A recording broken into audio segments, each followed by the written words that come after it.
It started with a scream, a deep, panicked cry from the Havenwood shelter yard that sent two volunteers running. One had seen a blur of black and tan fur flash past the chain-link fence, ears back, eyes wide, jaws foaming. Another kennel was destroyed, its cage bent backward by sheer force. In the center of it all stood Rex, the dog no one could get near.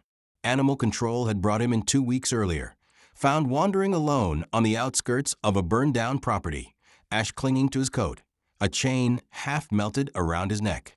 They said he growled at anyone who approached, bit a trainer on the first day, broke through a gate on the second. And since then, every staff member had been warned. Do not enter his kennel. He's unpredictable, dangerous. But that morning, as Rex stood amidst the chaos, his eyes weren't wild or angry. They were broken. Maya, a new volunteer, stood frozen behind the fence, gripping her clipboard as staff scrambled to tranquilize him. The dart hit his side, and Rex staggered, panting heavily before collapsing in the corner. His body trembled long after his eyes closed. It was the 4th time in 10 days they'd had to sedate him. In the staff room, voices rose in frustration. He's not adoptable. We can't keep sedating him. We've tried everything. But Maya couldn't stop thinking about the way Rex had looked around before he dropped, like he was searching for something or someone. That night, when the shelter was empty, Maya returned.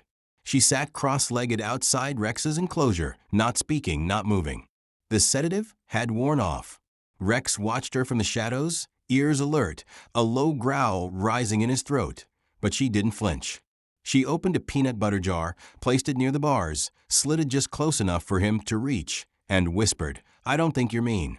I think you're scared." The next morning, the staff found the jar licked clean. Things didn't change overnight. Rex still snapped when anyone tried to touch him. He tore up blankets, shredded toys, and refused to eat unless the food was left and the room cleared. But something strange was happening. Whenever Maya came in, quiet and calm, never reaching out, Rex didn't growl. He watched her. Day after day, she sat there, reading books aloud, humming little songs. Once, he crept close enough to sniff her shoes. Then everything shifted. Maya brought her daughter, Lily, a soft-spoken 7-year-old with curly hair and a heart bigger than her tiny frame. Maya explained hesitantly that Lily wanted to help, afraid of being scolded. But before anyone could protest, Lily walked to Rex's kennel, crouched down, and whispered, "Hi, I had a dog like you once." He got hurt, too, but he got better. Every staff member held their breath as Rex moved slowly, cautiously, head low, eyes locked on the girl. She didn't move, just reached into her pocket and pulled out a small, crumpled drawing, a child's sketch of a dog with a heart over its head. She slid it under the bars and said, "This is for you." Rex stared, his nose twitched, and then he lay down, quiet and still, for the first time since he'd arrived. That moment marked the beginning of something extraordinary. The drawing stayed in Rex's kennel. No one dared move it, not even the janitor during cleaning rounds. Somehow, that wrinkled piece of paper meant something to him. Every morning, staff found him lying next to it, nose barely touching the paper, as if guarding it, as if it was proof he wasn't alone. Maya didn't understand it. Neither did the trainers, the shelter manager, nor the vet techs. But they saw it, a transformation defying logic. One little girl had done in 5 minutes what trained professionals couldn't in weeks. Rex didn't lunge when Lily walked by. He didn't growl or snap. He listened. When she spoke, that tough German shepherd's ears perked up like a puppy's. Word spread fast. A week later, Lily returned, this time with a soft pink plush dog toy, a bit worn, her favorite. She insisted Rex needed it more. Maya warned gently, "Sweetheart, he might destroy it." But Lily smiled and said, "That's okay. He can bite it all he wants. It's for him to feel better." Maya opened the kennel gate just enough to toss the toy inside. Everyone watched as Rex stiffened, then walked over cautiously, sniffed the toy, and, without growling, picked it up and carried it to his corner. He didn't tear it apart. He lay beside it like it was the most precious thing in the world. His eyes no longer held rage, just a haunting sadness and trust, but only for Lily. Soon, Lily was allowed into the enclosure under careful supervision. It started with 5 minutes, then 10. She began brushing his fur with slow, careful strokes. Rex didn't flinch. He closed his eyes, leaning into her hand, as if he'd forgotten what kindness felt like. Maya tried once, hoping the trust extended to her, but Rex growled again, low and guttural, not vicious, but enough to make her step back. It was clear to everyone. Rex had made his choice. His heart, whatever was left of it, belonged to Lily. That same week, the shelter director received a call from Rex's original owner, listed on his microchip, an elderly man named Mr. Holbrook, living 3 towns over. He said Rex had been stolen a year ago after a break-in. He'd searched for months, filed police reports, posted flyers, but eventually gave up hope. The fire, the chain, the trauma, it all made sense now. Rex had been someone's loyal companion before life shattered around him. The director asked Mr. Holbrook to come in to see if Rex remembered him. The meeting was set for Friday. But as Friday approached, Maya couldn't sleep. Neither could Lily. What if he doesn't want to go? Lily asked quietly, clutching her blanket. Maya had no answer. She only hoped Rex would be okay. Friday came. Mr. Holbrook arrived with a cane and a faded photograph of a younger Rex sitting beside him on a porch. His voice cracked as he spoke of their bond. Nights Rex kept him company. How he never barked unless it mattered.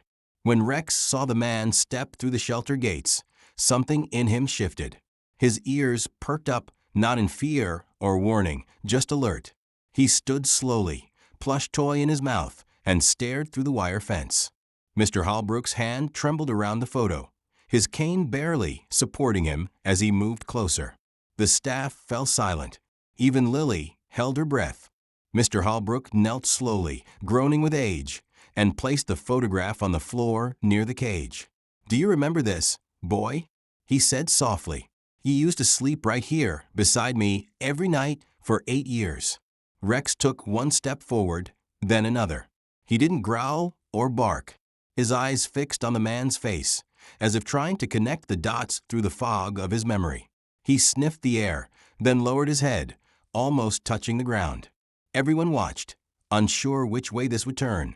Suddenly, Rex let out a low, confused whimper, like something buried was surfacing.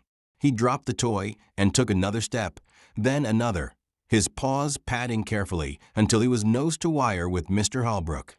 Then he did something no one expected. He sat down, calm, alert, but unsure. Mr. Holbrook, eyes glassy, reached into his coat and pulled out a weathered leather collar, Rex etched in brass. He held it up and said, "You saved my life once, remember? The night I fell in the yard, you barked until the neighbor called for help. I never forgot." Rex whimpered again, louder this time. Maya glanced at Lily, whose tiny face was scrunched with concern. "Does he remember?" Lily whispered. "He's trying to," Maya said, watching closely. Rex paced back and forth, torn. Something about this man reached him, but it wasn't the same warmth he showed Lily. With her, he softened. With Holbrook, he seemed cautious, like a soldier trying to recall a past battle. Then, in a single move, Rex stepped to the gate and lay down, his body close, but eyes still fixed on the old man. Mr. Holbrook reached through the fence slowly and placed the collar on the floor. "You can come home if you want, boy," he said gently, "but only if you're ready." Silence filled the shelter. Then Rex stood, turned away from the collar, and walked back to the far end of the kennel. He picked up Lily's drawing, placed it gently beside the plush toy, curled up next to them, and rested his head with a heavy sigh. Mr. Holbrook didn't cry. He nodded slowly and said, "I guess you've already found your new home." The staff were stunned. They'd expected a joyful reunion, but this was more complicated. Maya approached Mr. Holbrook and laid a hand on his shoulder. "He loves you, sir," she said. "But this little girl, she healed something in him none of us could." Mr. Holbrook gave a soft smile and said, "Then she deserves him, and he deserves to be where he feels safe." Outside, Lily stood holding the kennel door open, waiting quietly. When Rex rose and trotted out, tail low but calm, he didn't look back at the man who'd once called him his own. Instead, he walked straight to Lily and sat beside her, pressing his head against her hand. No one spoke, but the message was clear. This wasn't just about a lost dog or a long-lost owner. It was about healing, trust reborn in the gentlest of ways, and a connection that needed no leash or collar. Word of Rex's transformation spread beyond the shelter. People grew curious. How could a dog once labeled too dangerous to handle now sit quietly beside a little girl, nudging her shoelaces, following her like a protective shadow? Visitors came with cautious eyes, expecting a miracle or a mistake. But what they saw was real. Lily and Rex were inseparable. She arrived each afternoon after school, her backpack bouncing, calling his name before she reached the gate. Rex perked up at her voice before anyone noticed her coming. When she appeared, the tough ex, canine with a violent past, softened into something unrecognizable, a friend. Maya watched with quiet awe. There was a rhythm to their bond that needed no explanation. Lily didn't ask for tricks or demand affection. She sat near him, humming while she colored, sometimes placing drawings by his paws. Other times, she told him stories about her dad working far away, how her mom missed him but smiled anyway, about teachers who didn't understand why she didn't talk much in class. Rex listened, his head tilting at just the right moments, his eyes never straying from her face. One day, when Lily's hands trembled while opening her snack, Rex nudged the wrapper loose with his nose. It wasn't a trick he'd been taught. He just knew. Then came a turning point. It was a Saturday, gray clouds hanging low, the shelter unusually quiet. Lily hadn't come the day before, and Maya assumed she was with her mom. But by noon, Rex was restless, pacing the kennel, whining at the door, pawing at the window. It wasn't like him. Something felt off. Then the phone rang. It was Lily's mother, her voice tight with panic. Lily hadn't come home from the library. She'd walked there alone, just a few blocks, and never made it back. Police were notified. Maya froze. Her eyes shot to Rex, now completely still, ears raised, eyes fixed. Something unspoken passed between them. Rex bolted toward the kennel gate. Maya didn't hesitate. Against every rule she'd once enforced, she grabbed his leash, clipped it on, and whispered, "Let's find her." They ran. Rex pulled with purpose, nose to the wind, tracking something only he could sense. Maya struggled to keep up as he cut through alleys and across streets, his pace relentless. People turned their heads as the large German shepherd sped past, eyes burning with determination. Near an old bookstore, Rex stopped, barking sharply at a small gate leading to a narrow courtyard. Maya pushed it open, and there was Lily, curled up beneath a broken overhang, clutching her knees, shaking. Her lip was split, her glasses missing, her eyes red with tears. But she was breathing. Rex didn't bark. He walked up, sat beside her, and gently placed his head on her shoulder. Lily buried her face in his fur and sobbed. Maya dropped to her knees, tears welling, wrapping her arms around them both. They stayed there until sirens came, until Lily's mother arrived, until police asked questions and neighbors peeked through curtains. But none of that mattered in that moment. What mattered was that Rex had found her. He'd chosen her. And now everyone knew he wasn't just a dog with a second chance. He was a hero. Rex didn't leave Lily's side that night. At the hospital, as doctors cleaned her scraped knees and examined her bruises, Rex lay just outside the room, unmoving, like a soldier on duty. Nurses whispered about him, amazed at how still and focused he remained. Every time someone walked too close or Lily whimpered, his ears twitched, his eyes followed. He didn't sleep or eat. He waited. When Lily was discharged, wrapped in a soft hoodie and holding her mother's hand, Rex stood and walked to her slowly. She reached out, her tiny fingers clutching his fur, and buried her face in him. He leaned into her gently, careful not to hurt her.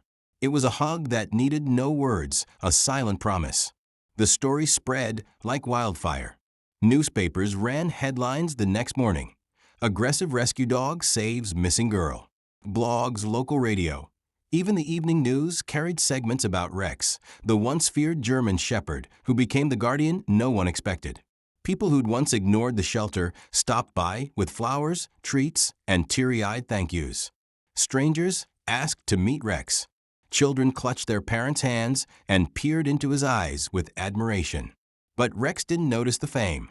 His eyes searched for Lily each morning, softening with fierce loyalty when she appeared. Lily's mother, Rachel, had once hesitated to walk past Rex's kennel. Now she crouched beside him, running her fingers through his thick fur. She'd seen what others hadn't, how he'd sensed something no one could, acted faster than any adult, and refused to give up on a girl who'd once been just another visitor. A week after the incident, the shelter staff gathered for a special meeting. Maya, holding back tears, stood at the front with a trembling paper. "Rex has taught us something," she said softly. "He reminded us that no soul is beyond saving, and sometimes it's the broken ones who heal us most."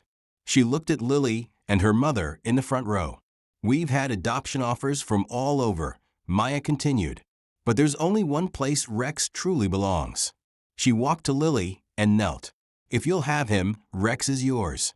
Lily gasped, then looked at her mother, who nodded through quiet tears. In that moment, it was done. Rex had found his home, not in a cage or a headline, but in the heart of a little girl who needed someone to believe in her as much as he'd needed it himself. Life after that was quieter. Rex settled into the routine of a family dog, though he was never ordinary. He slept beside Lily's bed each night, sometimes resting his head on her feet, waking only when she stirred. He greeted her at the school gate, waited patiently as she read books aloud in the garden, and nudged her gently when she looked sad. Lily began to smile more. She spoke louder, raised her hand in class, volunteered to read. Her teachers noticed. Her friends noticed. But it wasn't just the change they saw. It was the dog beside her, steady as a rock, never letting her feel alone. One spring afternoon, the mayor invited Lily and Rex to a small ceremony in the park. Dozens gathered, clapping as Rex was given a golden tag shaped like a heart. It read, "To the dog who saved a child and showed us all the meaning of loyalty." But to Lily, he didn't need a medal. He'd already saved her in ways no one could see. Years passed. Lily grew taller, her voice stronger. Rex, now older and slower, still followed her everywhere, even if he rested more along the way. On the day Lily graduated high school, she wore a blue dress and carried a small photo of her and Rex, taken the day they'd officially become a family. He couldn't climb the stage anymore, but from the front row, he wagged his tail as she accepted her diploma. The applause echoed, but it was her glance at him, smiling through tears, that said everything. When Rex's time came years later, it was quiet and peaceful. He lay on his favorite rug by the window, watching sunlight filter through the trees. Lily, now a young woman, sat beside him, stroking his head gently. Her whispered words were soft and filled with love. "You saved me, Rex."